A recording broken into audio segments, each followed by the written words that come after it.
Now, there really is two ways to lift a refrigerator onto a truck. So what's sort of like the standard way? You could imagine that I have a U-Haul truck.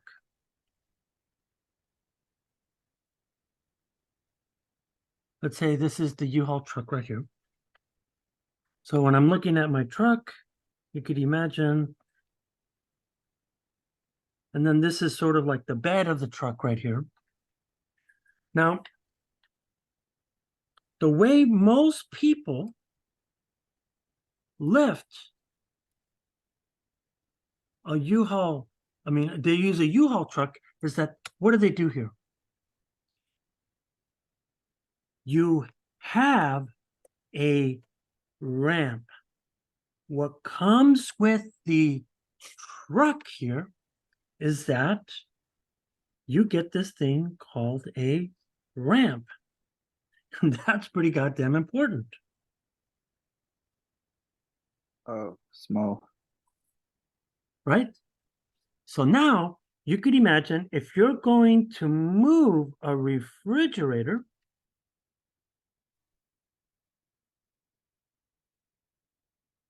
let's say this is your refrigerator right here, and your whole goal is to move the refrigerator onto the U-Haul truck. And there's a reason why you use a ramp. So you could imagine here,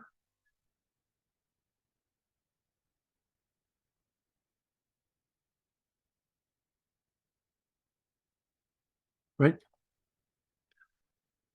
The reason why you do that here is that the first thing that you should note here is that it starts right here. So it starts in the same place, and then here it ends right here. So the distance from the ground to the U-Haul truck is going to be the same no matter what.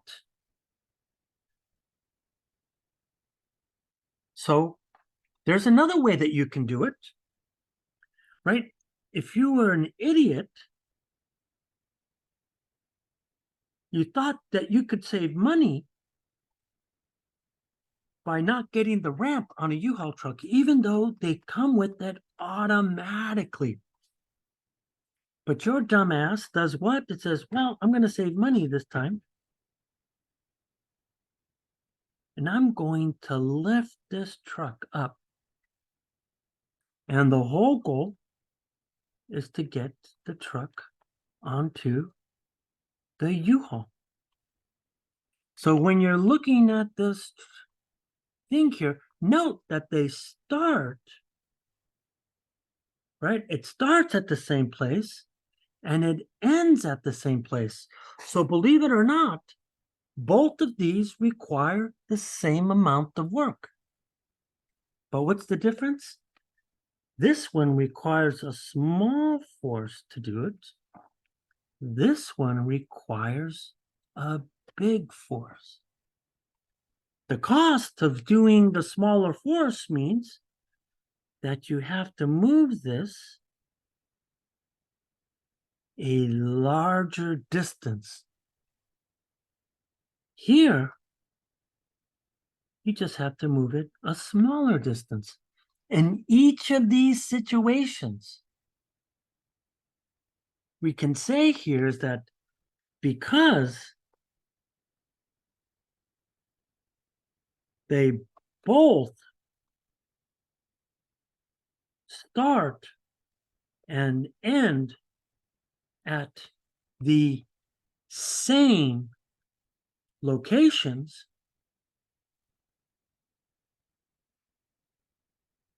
they require the same amount of work. In other words, when I go and I look at the work here, one way requires a small force, the other way requires a big force.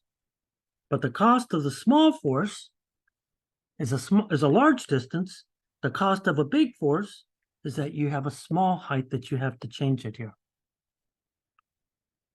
Both ways do the exact same work. We can mathematically calculate these guys, and I can show you how that works out here. Okay, so we've done two examples here. Okay, 1 and 2 here. So now that I've just given you just the very, very, very basic of what work is, now let's start getting into the work energy theorem. 3. So now, what does the work energy theorem mean? And remember what I said here, there is a lot to unfold here.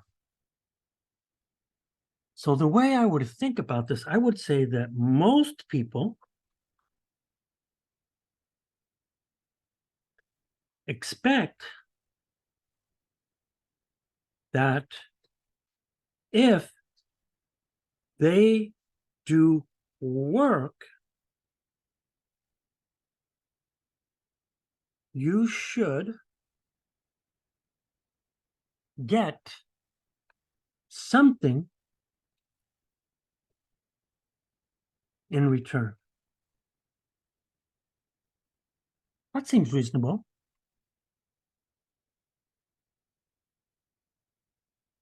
The work energy theorem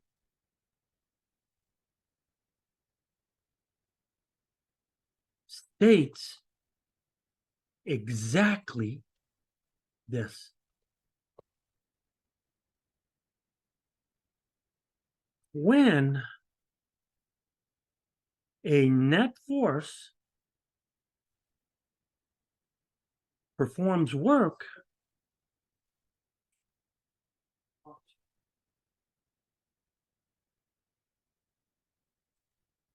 there is always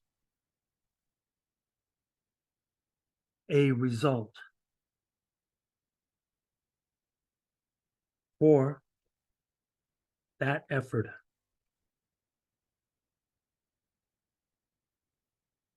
This result is a change in energy.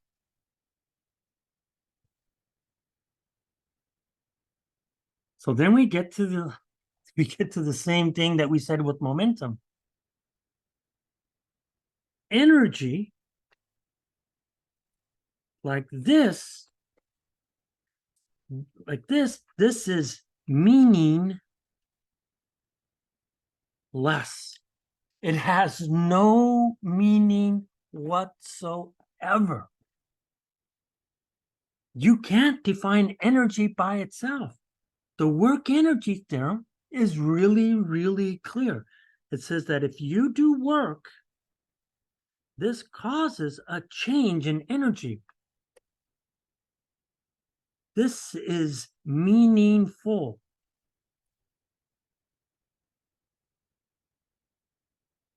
And the definition of energy. There's no other way to define energy. So when people say, oh yeah, this has a lot of energy, that means nothing. You have to talk about the change in energy. 4. The thing that we should do here is that the work energy theorem plays a similar role to the impulse momentum theorem. So what do I mean by that? Well, let's start writing stuff out. So I'm going to say that this is my analogy.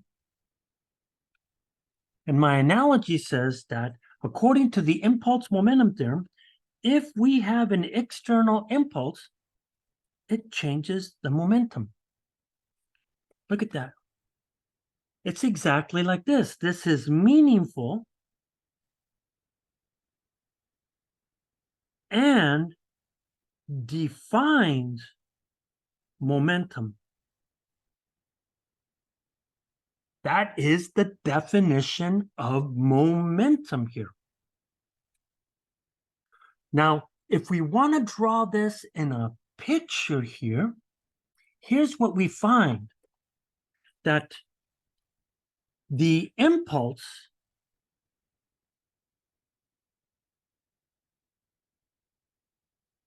during a collision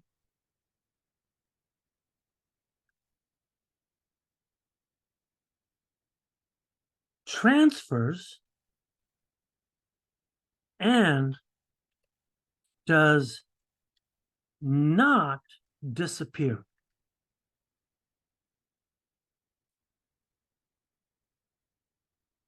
It reappears as momentum.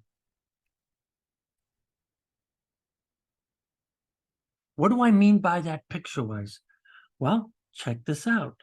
So if I look at J external equals to P2 of change in momentum, this is telling me here is that P2 is going to be P1 plus J impulse. So picture-wise, what does that look like in a bar diagram? Well, I have this amount of momentum. This is the momentum that I started off with. So where did all that impulse go to? So if I now have an impulse, one way that I can draw it is this way. My preferred way is like this. I stack them right on top of each other, which is the exact same thing.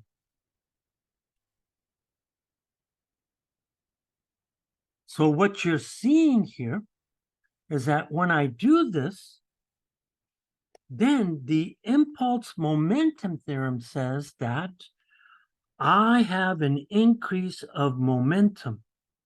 Now let me be careful here. Yes, this is P2, but note, what you're really seeing here is that we already had P1. We already had P1. So what happened to the impulse? The impulse got transferred as the change in momentum right there. The impulse didn't transfer. It added to P1 in order to get P2. Once again, so when I look at the impulse right there, we could say that the impulse does not disappear, but reappears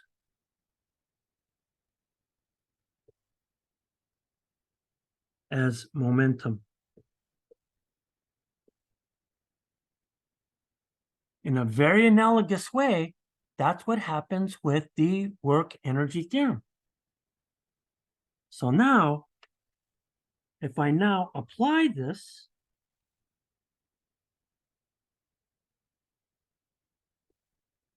thinking to the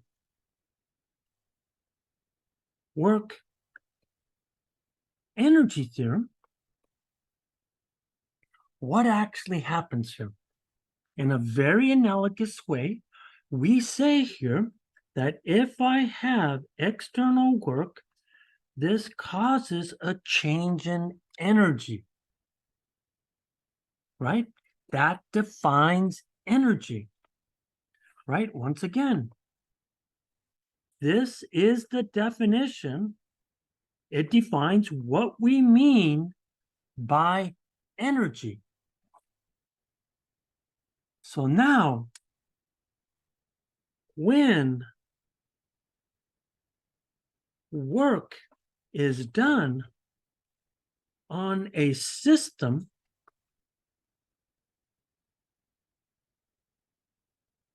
the work does not disappear, but reappears as energy. It reappears as energy. In fact, when I say it reappears as energy, I would say that it reappears as stored work. What do I mean by that? Look at the bar diagram again. So if I look at my bar diagram, we could then say that the external work is equal to the change in energy. In other words, the energy 2 is equal to the energy 1 plus this external work. So now if I look at my bars, I can do a very analogous thing here. I can come in here and say, okay, I have this amount of initial energy of the system. And remember, I don't know what that energy E1 is. Now what I'm going to do here is that I'm going to do work, external work. So when I look at this external work, I prefer not to write it this way. I prefer to write it this way because it makes more physical sense in what I'm about to say here.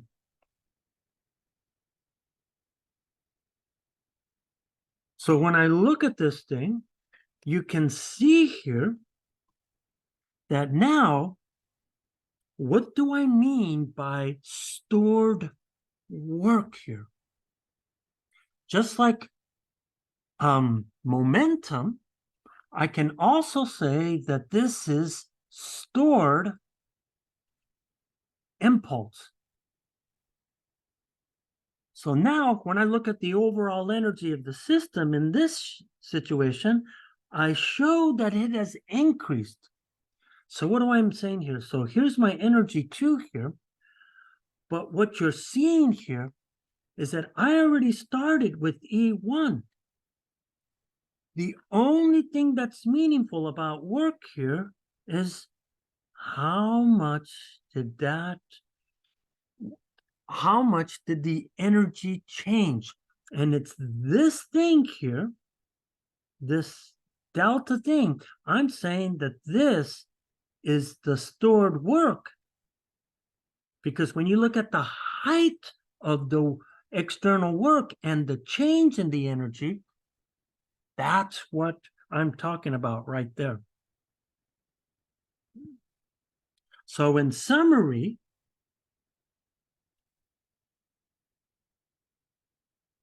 we say that energy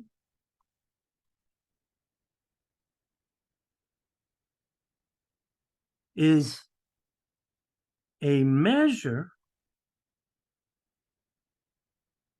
of a system's capacity to store work.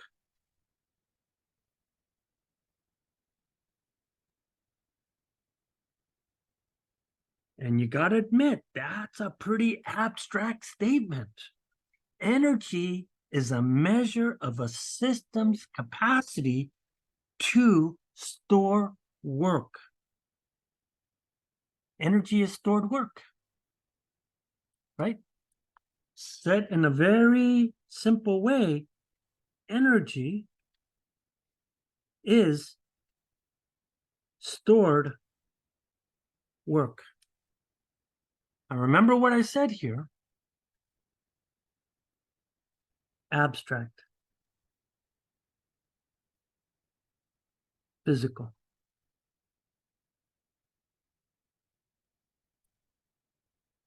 So now let's get into the details here. Okay. So now the reason why we look at energy here is because it's a powerful way of looking at a system here. So what number am I on here? I'm on 4. Okay, so now I'm on 5.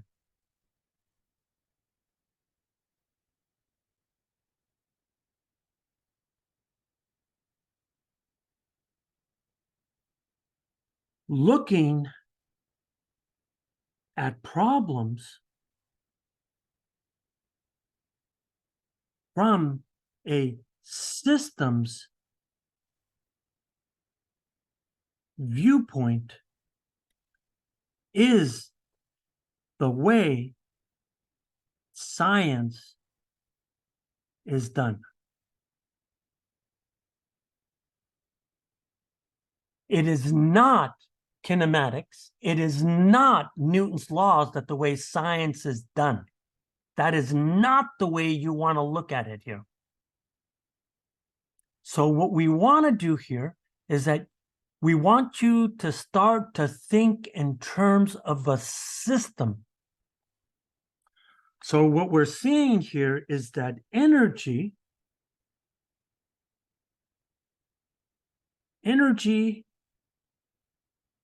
and momentum are system parameters. They're system parameters. And so what that means here is that imagine that I have a system.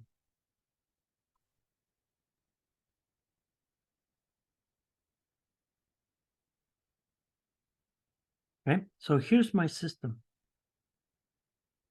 So when I think about a system, what I'm really looking at this thing, I am imagining that there is something that is flowing into the system.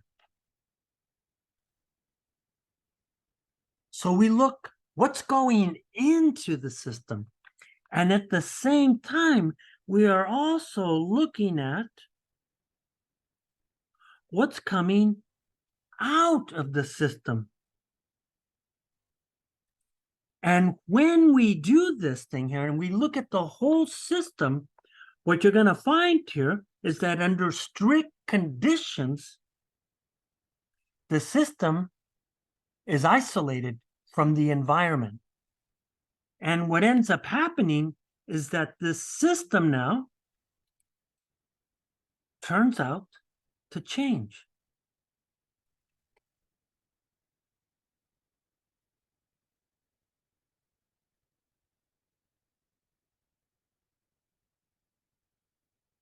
So as the system, as the so-called before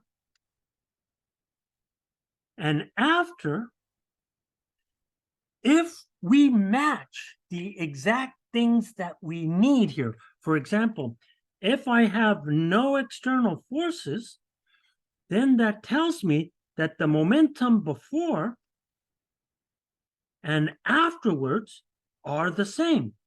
Momentum tells us about the system. And what you're going to find here is that if so I said the force here, but I really meant the impulse. And if I look at the external work, if this thing is 0, then it's going to tell me that the energy before and afterwards is the same.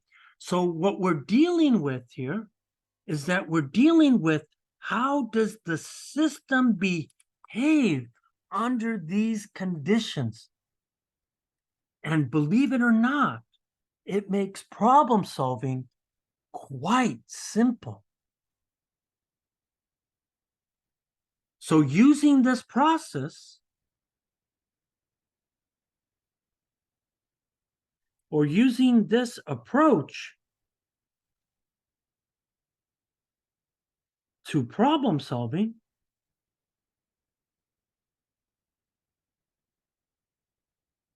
makes it mathematically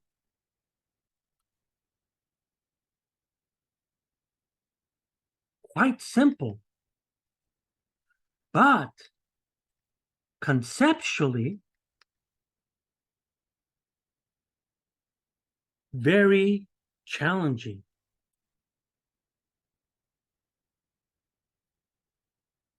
Getting the picture correct is everything.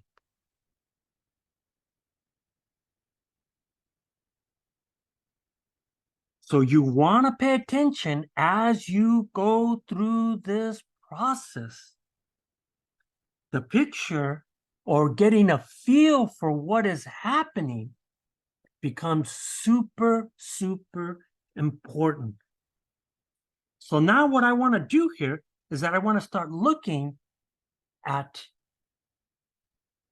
work going in and out of a system.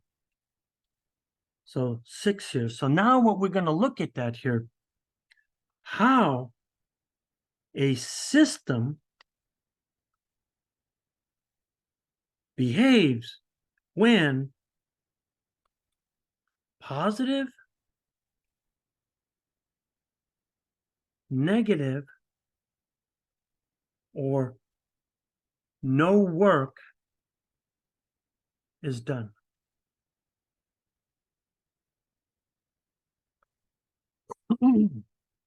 So here we go. So now let's start with positive work.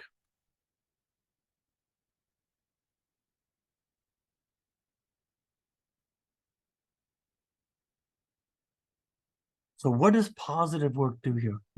So what we do here is that what I'm going to look at here is that I'm going to imagine a simple situation. Imagine that I have a block. And then here's my block.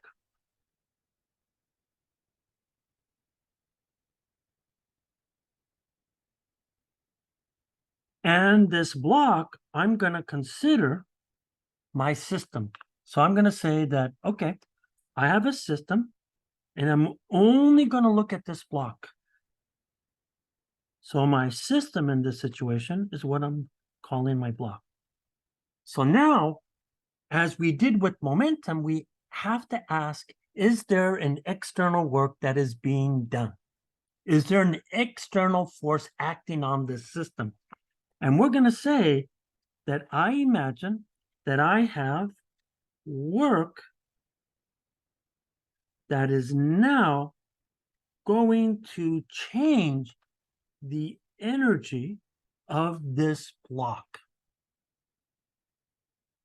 And so when I look at this thing, what this picture really tells me here is that I have a block. And what is this block going to do? It's going to move some distance. So as it moves some distance, then that means here is that I'm going to have some external force that's going to do work, and it's going to move some distance. So I could imagine that this block goes from here to there like this. So that's what I mean. When I say there's external work being done on a block, I mean this picture right here. So now, here I go.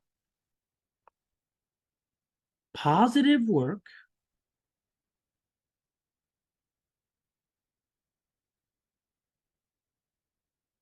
occurs when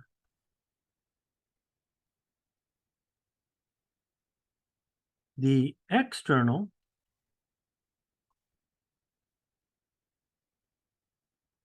force and displacement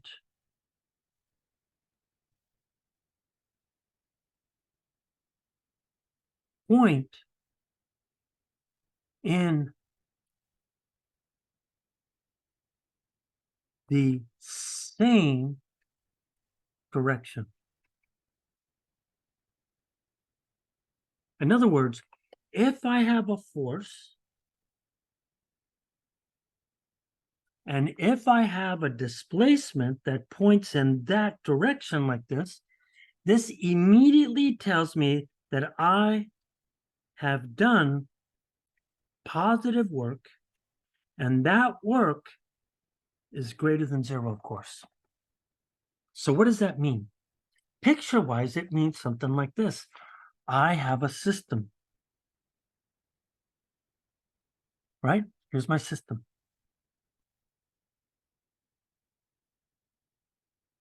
And in my system here, I'm going to have work that goes in to my system. Now remember, if it goes into the system, that means in this process, there's a transition of work being converted into stored work, which we call a change in energy of the system. So when I say that, that means here that I'm literally having some external work flowing into the system, if I could say that. And as a consequence, now the system has changed. The energy of the system has now changed to something different, right? There is a change. In this case, because energy is flowing in, it's going from a low energy to a high energy state. So picture-wise, it looks something like this here. I have energy. So what happens? I have this amount of energy initially.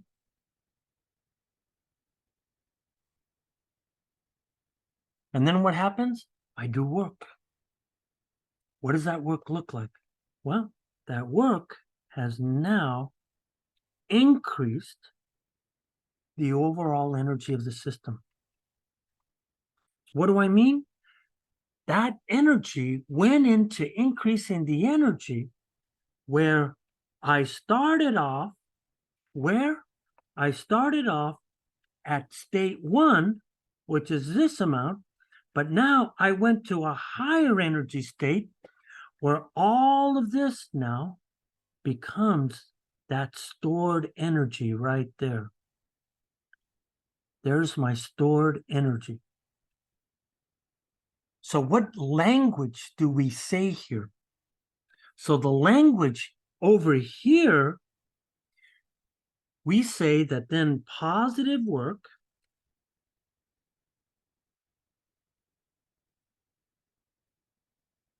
has increased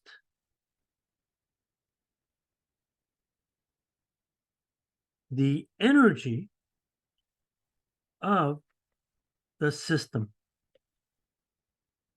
Positive work has increased the energy of the system. In other words, in the language which is not correct, they say that there's a flow of energy into the system.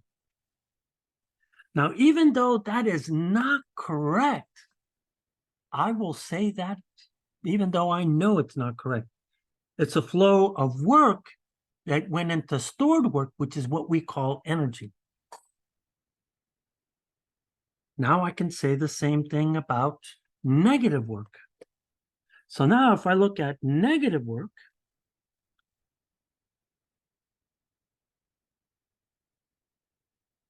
what do I know about negative work? Well, over here, we said positive work, so negative work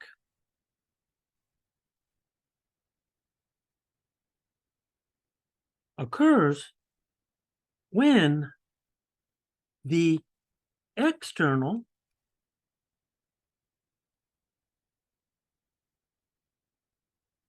force and displacement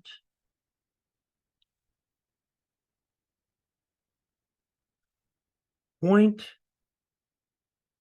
in opposite directions. So now, in this situation, we're saying here is that I have let's say that I have my displacement in the same direction here, but now my external force goes in the opposite direction. So then this tells us here that this is negative work. And that negative work is, of course, negative. So how do I write this as I've done before? So I start off with my system again. So systemically, I imagine that I have a system.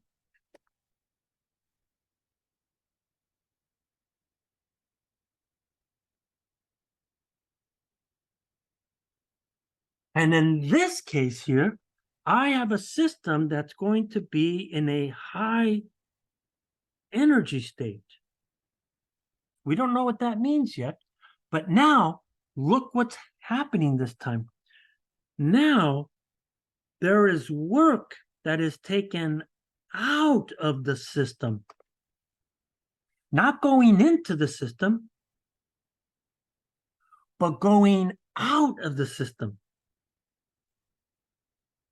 So over here, I don't know what I said over here. Let me see. So the transition of work being converted into stored work here. Here, there's a transition of removing stored work out of the system. So then what that means here is that picture-wise, I then have a system now that energy-wise, it has changed. And the way it has changed now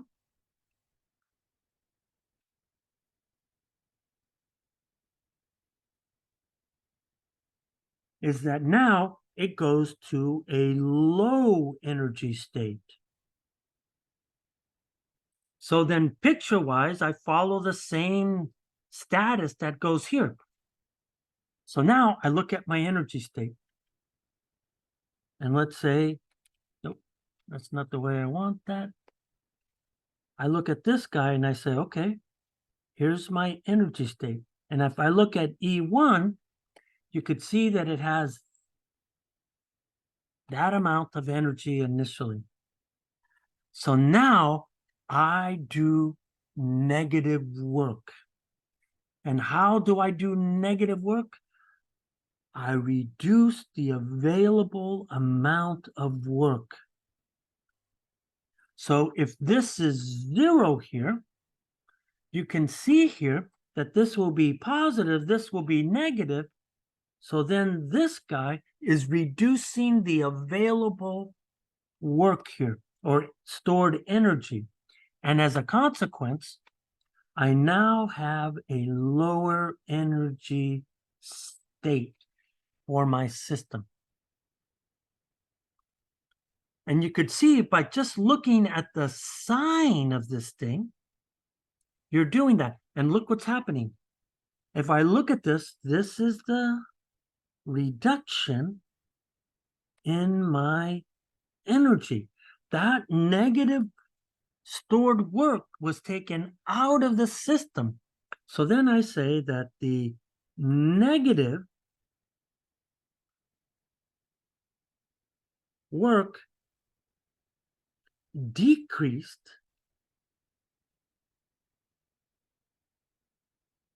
the available energy of the system. So what's the language here? It was the flow of energy into the system. This is the flow of energy out of the system. So you get this language here. And finally, there's this zero work. And it turns out that there's two cases for zero work. Okay, so there are two possibilities.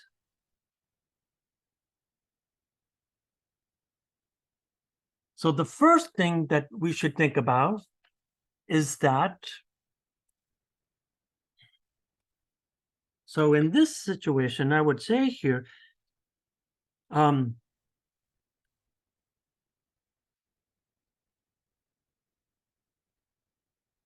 zero work is done if the external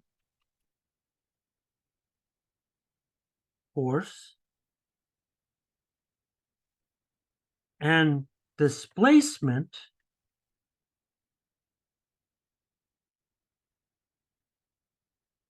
are perpendicular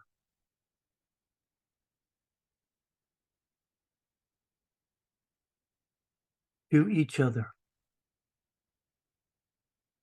In other words, if I have a force, let's say,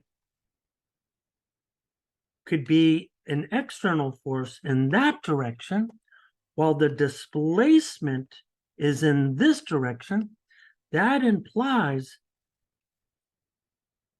zero work. In other words, work is zero. In other words, what we're saying here is that perpendicular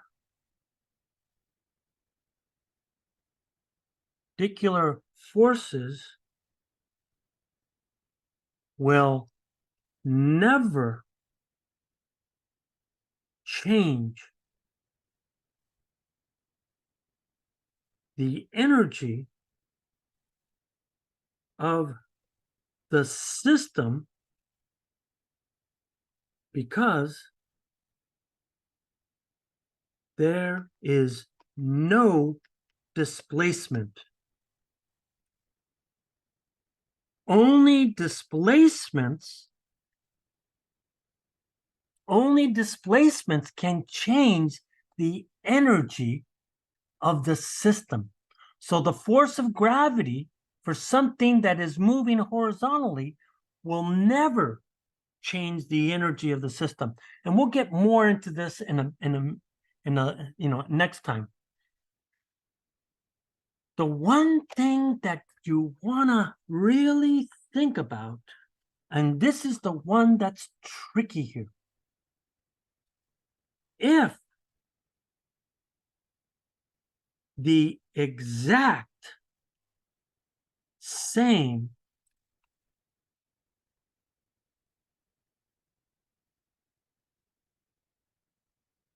flow of energy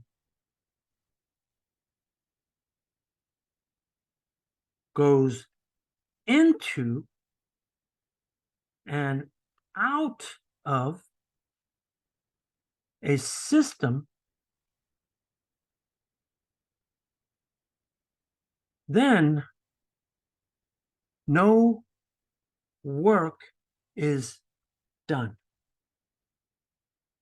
That's a pretty tough one. to imagine here, but let me just draw a quick picture and I'll show you what I mean. Imagine that we have a system here. Okay, so here's my system.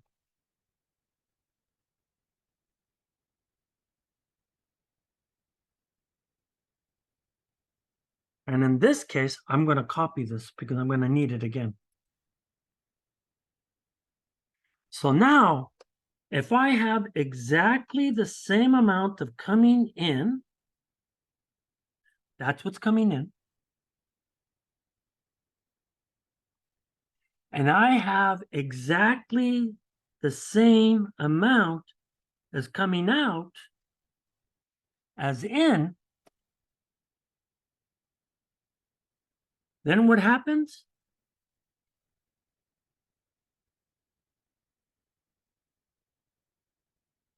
Nothing happens to the system. So what this tells us here is that the energy of the system does not change. And if it doesn't change, therefore, then the net work here, the work in plus the work out, will be 0.